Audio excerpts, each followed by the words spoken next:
kan Kak Diva itu pasti punya teman, punya keluarga yang beda pendapat atau beda pilihan lah. Benar. Nah, itu tanggapan Kak Diva tuh tentang hal itu tuh gimana sih Kak? Pastinya seru. Hai teman-teman yang sering berdebat. Gimana sih Kak kalau misalkan nih nanti nih Kak Diva tahu pilihan yang Kak Diva pilih tuh kalah gitu. Kalau bicara sedih, Kualitas pemilu tuh ada di tangan siapa sih Kak? bicara kualitas pemilu ya, tentu Contoh konkret kita sebagai mahasiswa itu apa sih untuk dapat memberikan kayak literasi yang baik kepada publik atau masyarakat? pertama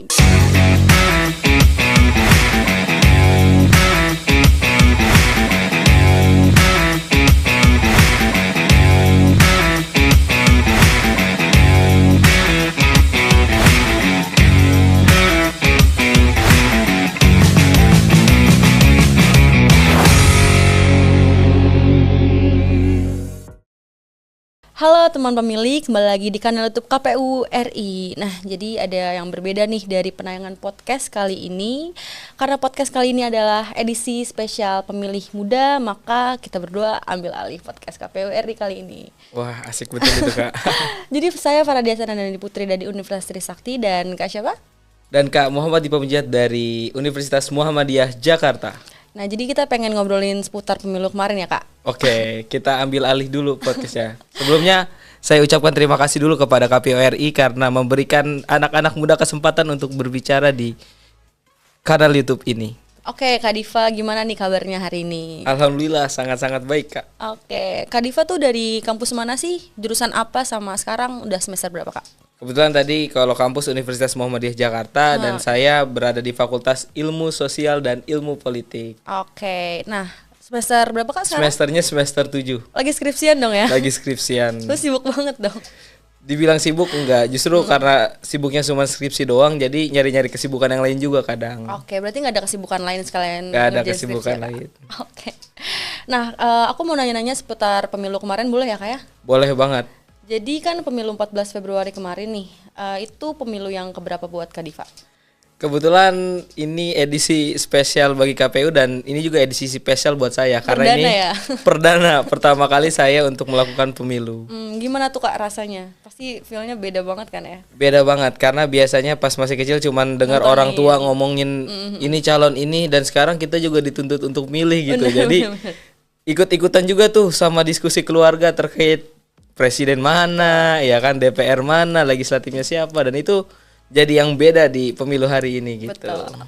Nah, kemarin kan Kak, pemilu kemarin itu separuh pemilihnya tuh anak muda ya Kak.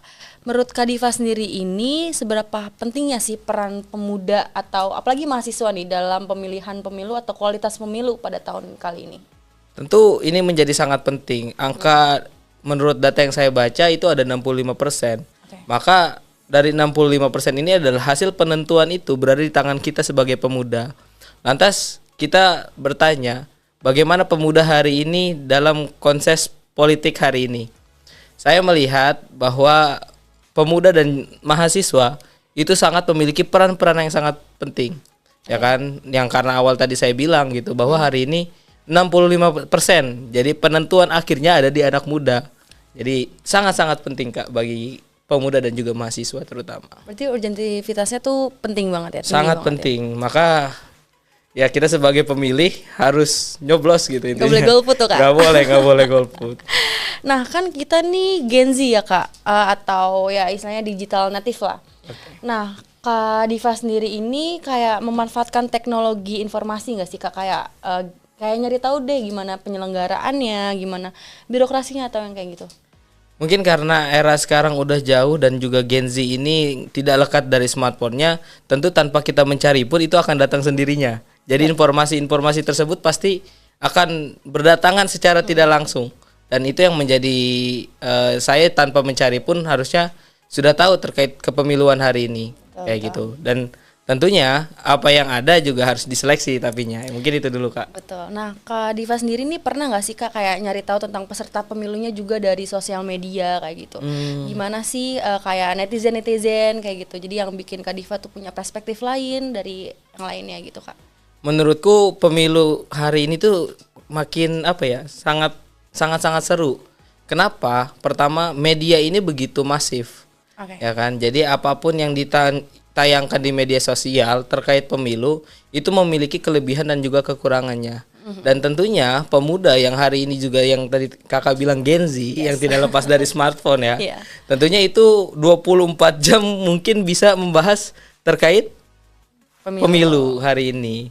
Nah, kalau saya sendiri sih ya kan karena memang media sosial juga bisa menjadi hoax ya, banyak hoax gitu ya.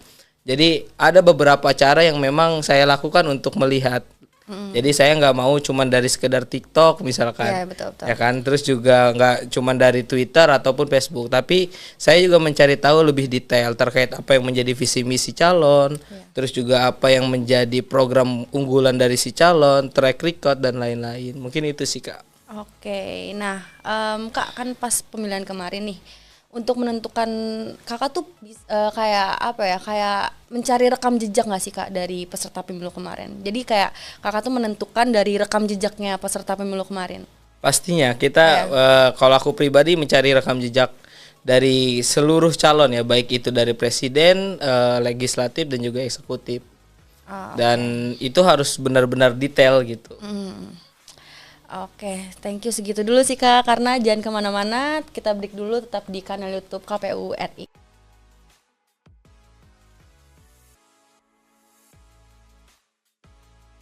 Nah, oke Kak Diva, berarti aku boleh nanya-nanya nih seputar pemilu kemarin. Pasti boleh dong, karena masih anget-angetnya juga kan. Nah, pemilu 14 Februari kemarin nih Kak Diva, itu pemilu yang keberapa buat Kak Diva? Kebetulan itu pemilu yang paling mengesankan juga. Selain edisi pemilih muda hari ini yang spesial, itu juga spesial buat saya. Karena kenapa? Saya perdana untuk melakukan pemilu. Perdana ya Kak, berarti pertama kali. Pertama kali.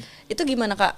Perasaannya apa sih yang Kak Diva rasain tuh pas milih pertama kali? Sejujurnya agak sedikit takut, tapi juga agak sedikit senang. Kenapa? Takutnya karena saya udah mulai terlibat dalam grup-grup keluarga. Ya kan, jadi kan kalau di keluarga tuh sering ngomongin masalah calon kan. Kalau dulu kan pemilu sebelumnya saya belum ikut terlibat karena cuma ngelihat oh ibu milih ini, bapak milih ini. Nah sekarang anaknya juga punya pilihan, jadi makin seru tuh di grup keluarga gitu. Oke Kak Diva, nih kan pemilu kemarin ini rata-rata anak muda ya Kak? Benar. Nah menurut Kak Diva sendiri seberapa penting sih Kak peran anak muda apalagi mahasiswa kayak kita untuk menentukan pemilihan atau kualitas dalam pemilu kemarin ini Kak? Pemuda hari ini kan menjadi titik kunci ya, karena memang sebesar 65% itu berasal dari pemuda, terutama Gen Z dan juga milenial ya kan. Maka ini menjadi sangat penting gitu terkait bagaimana hari ini peran pemuda dalam pemilu ini adalah menentukan masa depan bangsa mau seperti apa. Maka bagi saya ini urgensinya sangat penting bagi pemuda gitu tinggi Kak. Ya? Sangat tinggi Kak. Nah ngomong-ngomong tentang Gen Z nih Kak, kan kita juga termasuk generasi Z ya, yang termasuk digital native lah. Nah Kak Diva ini menggunakan teknologi informasi nggak sih Kak untuk mencari tahu penyelenggaraan pemilu atau peserta-peserta pemilunya? Tentunya karena kita Gen Z ya lagi-lagi ya, karena sangat melekat nih, mungkin juga di kantong saya juga ada handphone, di kakak juga pasti ada handphone, dan hampir semuanya itu menggunakan teknologi dari sekitaran kita.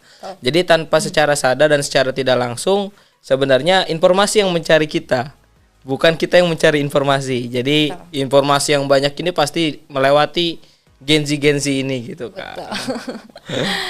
Nah Kak Diva, ketika memilih kemarin Kak Diva itu menentukan peserta memilihnya itu dari rekam jejaknya nggak sih Kak, atau visi misi yang mereka buat atau mereka kasih gitu? Nah ini berhubungan dari pertanyaan sebelumnya ya. Jadi ketika memang informasi ini tersebar secara luas dan secara masif, tentu kita juga harus mewaspadai apa yang menjadi informasi tersebut. Iya betul. Ya kan, apakah informasi ini valid ataukah informasi ini hanya sekedar hoax. Nah ini karena sangat bahaya gitu untuk para pemuda ya kan, yang memang dekat dengan digitalisasi ini.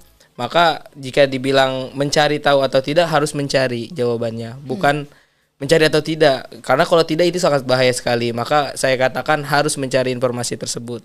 Betul. Dan saya melakukan itu Kak. Oke, berarti Kak Diva juga pernah nggak sih untuk karena berubah perspektif nih, kayak karena Kak Diva kan menggunakan teknologi informasi nih, apalagi sosial media gitu.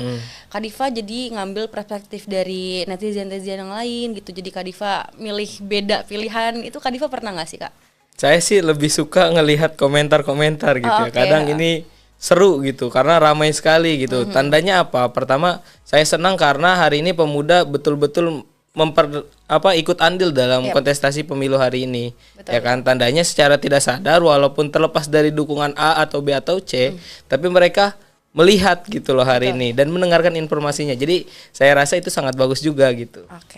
Oke, segitu aja Kak Diva, nanti kita lanjut lagi. Oke. Jangan kemana-mana, tetap di kanal YouTube KPU RI.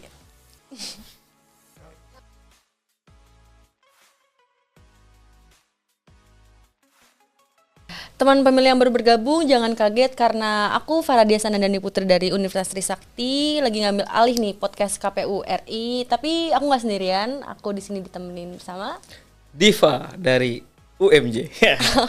Promosi terus soalnya udah buka gelombang 1. Oke.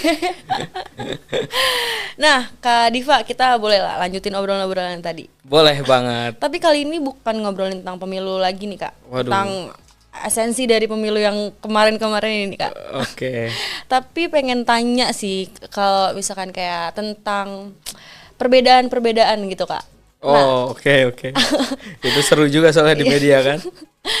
Nih, kan Kak Diva itu pasti punya teman, punya keluarga yang beda pendapat atau beda pemilihannya, beda pilihan lah. Benar.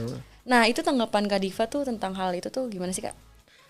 Pastinya seru. Hai teman-teman yang sering berdebat dengan saya. Kebetulan saya sekarang ada di KPU RI. Jadi saya bocorin di sini. Jadi emang benar-benar seru, Kak. Gitu loh. Pertama, saya mau nongkrong dimanapun udah pasti ngomongin presiden. Benar. Mau saya ketemu teman saya di WC, Kak, itu pasti nanya gimana semalam debat. Ya kan, jadi itu seru banget. Terus juga kalau sama keluarga juga sama, ramainya di grup keluarga. Oh gitu. Ya kan, kalau bapak saya kan masih suka main Facebook ya. Oke. Jadi nerusin berita tuh semua asal-asalan gitu. Dan serunya ibu saya juga nggak ngerti kan untungnya, tapi saya yang bilang, "Ibu milih ikutin anaknya aja." Gitu.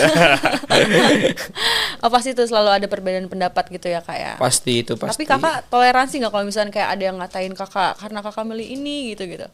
Kalau saya sih seru sebenarnya ya, karena hakikat dari demokrasi itu sendiri kan semua orang berhak memilih, berpendapat ya kan, dan itu yang harus kita junjung tinggi gitu. Kalau saya sih dewasa gitu, karena raja di demokrasi itu ya rakyat gitu. Betul. Nah, Kak Diva, gimana sih Kak kalau misalkan nih nanti nih Kak Diva tahu pilihan yang Kak Diva pilih itu kalah gitu, paslon yang Kak Diva pilih itu kalah, itu gimana tuh Kak tanggapan Kakak? Kalau bicara sedih kita pasti sedih, tapi bicara tentang kontestasi pasti ada yang kalah, ada yang menang. Tuh. Ya kan. Kalau saya tuh di kampus juga sering kan ikut kontestasi juga seru kan. Ya kan. Jadi kalau saya ngabisin kekalahan juga udah banyak, tapi insya Allah nanti akan ada kontestasi yang mau dimenangkan juga. Jadi kalau bicara pemilihan ketua BEM universitas, ya, jadi insya Allah ya, karena punya calon juga atau diri saya nanti jadi calon. Nah, jadi seperti biasa gitu, ketika pertandingan sepak bola pun juga ada yang kalah, ada yang menang, dan hari ini jika kalah ya belajar lagi, semangat lagi, dan jika menang jangan jumawa. Intinya kayak gitu aja. Oke. Nah, Kak Diva, menurut Kak Diva sendiri tuh sebagai mahasiswa, itu pemilihan yang ideal tuh kayak gimana sih Kak? Pemilu yang ideal? Oh, untuk bicara pemilu yang ideal ya tentunya karena kita di negara demokrasi, maka pemilu menjadi sistem khusus yang dilaksanakan gitu kan dalam negara demokrasi. Karena bicara demokrasi tentu rakyat merupakan kekuasaan tertinggi, ya kan. Jadi bicara pemilu mungkin yang saya soroti ada dua yang harus ideal. Yang pertama dari penyelenggara dan yang kedua pemilih. Ya kan. Jadi partisipasi masyarakat. Untuk penyelenggara ya dari asas pemilu kan ada luber jurdil ya kan, langsung umum bebas rahasia jujur dan adil. Dan juga dari partisipasi masyarakat tentunya harus juga pintar dalam melihat dan juga pandai dalam mendengar. Kenapa saya bilang seperti itu Kak? Saya sedikit belajar tentang sistem pemerintahan gitu ya, bahwa jangan sampai ketika negara kita demokrasi yang kekuasaan tertinggi berada di tangan rakyat, tapi rakyatnya tidak mengerti terkait siapa orangnya segala macam. Maka perlu ada literasi politik gitu. Jadi kalau dari sistem Polybius tuh bilang jangan sampai kita masuk ke tahap mobokrasi di mana rakyatnya ini tidak mengerti tentang politik tapi menjadi acuan dalam keputusan politik gitu Kak kira-kira. Nah Kak Diva, ada nggak sih, kan nanti kan ada pemilihan pilkada nih di bulan November. Oh iya bentar lagi ya. Kita ada nggak seru. sih ada harapan-harapan dari Kak Diva sendiri untuk pemilihan di bulan November nanti? Yang pasti untuk penyelenggara harus tetap berdasarkan asasnya ya kan, dan juga ketentuannya, dan juga untuk masyarakatnya jangan sampai tidak netral ya kan, seperti tadi ketidakdewasaan ketika menerima yang menang atau yang kalah, terus juga betul. Tidak mencari tahu informasi lebih lanjut mengenai paslon ya kan. Hal-hal itu juga harus diperhatikan oleh masyarakat. Jadi harapannya menuju pemilu yang menggembirakan, kira-kira seperti itu. Oke Kak Diva, segitu aja pertanyaan-pertanyaan yang aku tadi tanyain. Jadi jangan kemana-mana, tetap di kanal YouTube KPU RI.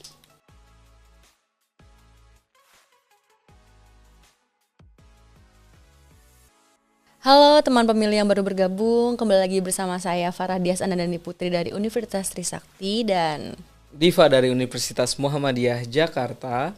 Nah sekarang nih sesi kita untuk ngejawab pertanyaan netizen-netizen yang tadi di Instagram nih Kak. Seru-seru. Siap nggak nih sama pertanyaan-pertanyaannya? Siap banget, soalnya kan netizen berperan aktif juga kemarin kan dalam pemilu. Betul. Oke, pertanyaan pertama, tapi dia nggak mau disebutin nih Kak namanya. Oh, nggak apa-apa. Apa ya?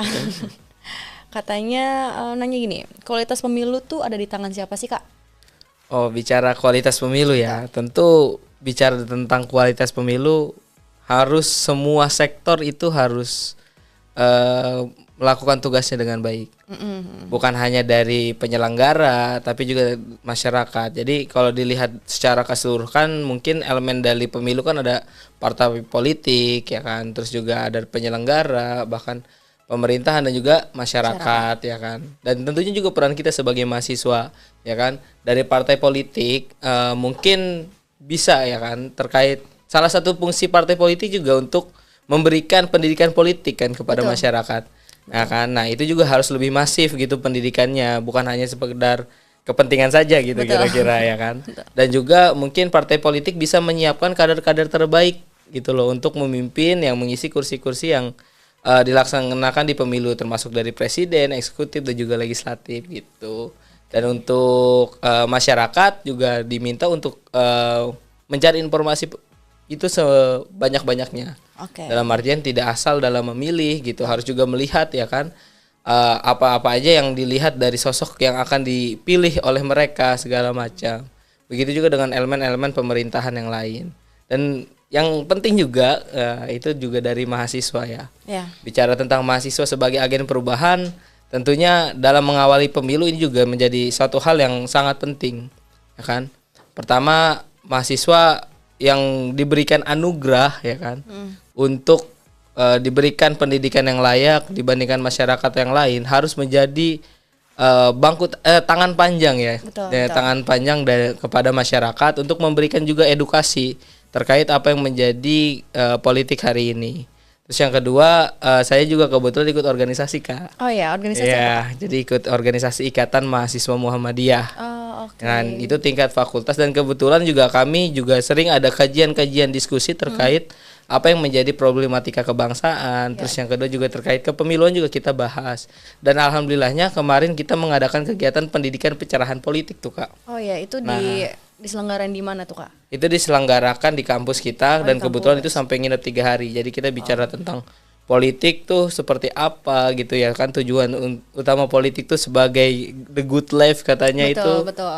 Dibahas juga di situ. Jadi ada pemurnian politik di situ, dan outputnya kita mencatat tinta sedikit gitu dari anak-anak untuk menulis terkait buku. Jadi kumpulan pendapat-pendapat teman-teman bagaimana hari ini dalam menghadapi situasi politik gitu. Oh, berarti Kakak kemarin bikin buku nih Kak? Bikin buku dengan rekan-rekan kader Ikatan Mahasiswa Muhammadiyah Visip UMJK. Oh iya, apa tuh Kak bukunya Kak? Namanya Empowerment Ikatan Suara Generasi Emas dalam Politik. Oke, berarti dalamnya itu mengenai perpolitikan dan kemarin yang tentang argumen-argumen dari teman-teman Kakak dan rekan-rekan Kakak. Betul, jadi itu bicara tentang refleksi apa yang menjadi politik seharusnya, dan juga berisi tentang harapan-harapan anak muda terkait masa depan bangsa yang tentunya diprosesi lewat pemilu hari ini gitu Kak. Nah, oke Kak Diva, ini pertanyaan bukan dari netizen tapi dari aku sendiri. Asik. Kalau ditanya sama Kak Farah saya selalu senang gitu. Nah, gini Kak, tadi Kak Diva kan sempat nyinggung kalau misalkan peran mahasiswa itu besar sekali kan ya. Betul. Untuk pemilu dan politik kali ini. Nah, menurut Kak Diva nih, contoh konkret kita sebagai mahasiswa itu apa sih untuk dapat memberikan kayak literasi yang baik kepada publik atau masyarakat? Karena menurut saya tuh masih banyaknya masyarakat yang gaptek lah, yang kayak kurang tahu tentang teknologi sehingga mereka juga menerima informasi-informasi yang masih kurang akurat ya kayak gitu Kak. Menurut Kakak tuh gimana sih Kak? Ini pertanyaan yang menarik sekali ya karena kita sama-sama mahasiswa ya. Jadi ini buat refleksi mahasiswa ke depan. Pertama kita berkaca dulu dari Tridharma Perguruan Tinggi, salah satunya pengabdian terhadap masyarakat. Nah, bentuk pengabdian ini bukan hanya sebagai bantuan sosial aja, tapi juga bantuan terkait bagaimana memberikan edukasi terkait apapun itu terhadap masyarakat. Ya. Tentunya dalam literasi politik juga hari ini, ya kan, kita menyelenggarakan pemilu ini 5 tahun sekali, ya kan. Tentunya persiapan itu pasti panjang, ya kan. Dan ini pemilu ini menjadi sebagai acuan utama bagaimana arah bangsa ke depan. Maka ketika masyarakat yang harusnya ikut andil secara penuh, tentu kita juga harus memberikan edukasi terkait apa yang menjadi persoalan-persoalan terkait kepemiluan, ya kan? Karena di bagian pelosok sana juga masih banyak kan teman-teman kita, saudara-saudara kita yang masih kekurangan, ya kan, dalam memilah-milih informasi hoax, ya kan. Terus juga mungkin bahkan ada yang lebih parah itu tidak punya teknologi tersebut gitu kan. Nah, kalau bicara tugas konkret apa yang menjadi mahasiswa pertama, mahasiswa ini gak boleh alergi dulu terhadap masyarakat. Ya kan, mahasiswa harus lebih sering turun ke masyarakat dalam agenda perpolitikan hari ini. Simpel sederhananya bisa menjadikan mahasiswa dan juga masyarakat itu menghubungkan dengan KPU, ya kan. Karena KPU sendiri juga memiliki tugas untuk pendidikan terkait pemilih, ya kan. Nah, itu bisa menjadi jembatan gitu, mahasiswa yang punya pembina desa binaan mungkin di pelosok sana gitu, mengundang salah satu KPU setempat untuk di sana, itu juga bisa. Terus yang kedua dari mahasiswa itu sendiri gitu, ya kan, menjelaskan dan menjabarkan ada 3 calon misalkan hari ini, ya kan. Nah, itu dijelaskan sama mahasiswanya. Nah, asalkan mahasiswanya juga harus netral kayak gitu, tidak memihak. Jadi kita berikan segala kemungkinan-kemungkinan yang akan terjadi gitu. Nah, terus juga mungkin karena kita juga zaman digital, ya kan, kita juga Gen Z gitu. Nah, informasi kita akan lebih tersebar cepat gitu ketika kita memainkan teknologi, ya kan. Jadi anak-anak muda, ya kan, salah satunya lewat podcast ini juga bisa memberikan edukasi gitu. Betul. Maka mahasiswa-mahasiswa di rumah sana masih banyak contoh-contoh orang yang bukan siapa-siapa, tapi hari ini juga mengisi ruang-ruang media sosial. Jangan sampai ruang media sosial itu diisi sama orang-orang yang hanya memberikan informasi hoax ataupun candaan-candaan tersebut. Tapi mahasiswa yang hari ini juga punya pikiran dan juga punya bakti terhadap masyarakat Indonesia juga perlu memainkan media sebagai alternatif solusi menggaungkan terkait generasi perubahan gitu kira-kira. Oke, Kak Diva, segitu aja, dan thank you Kak Diva untuk jawaban-jawaban. Sama-sama, terima kasih juga Farah. Oke Kak, nih yang terakhir nih Kak, ada nggak sih harapan dari Kak Diva untuk nanti ke depannya, untuk bangsa Indonesia ini? Tentu harapan itu banyak. Kalau kata Insinyur Soekarno tuh, bercita-citalah setinggi langit sampai kamu jatuh berada di bintang-bintang. Begitu juga dengan harapan saya terkait negara ini menuju Indonesia yang sejahtera, berkeadilan terutama.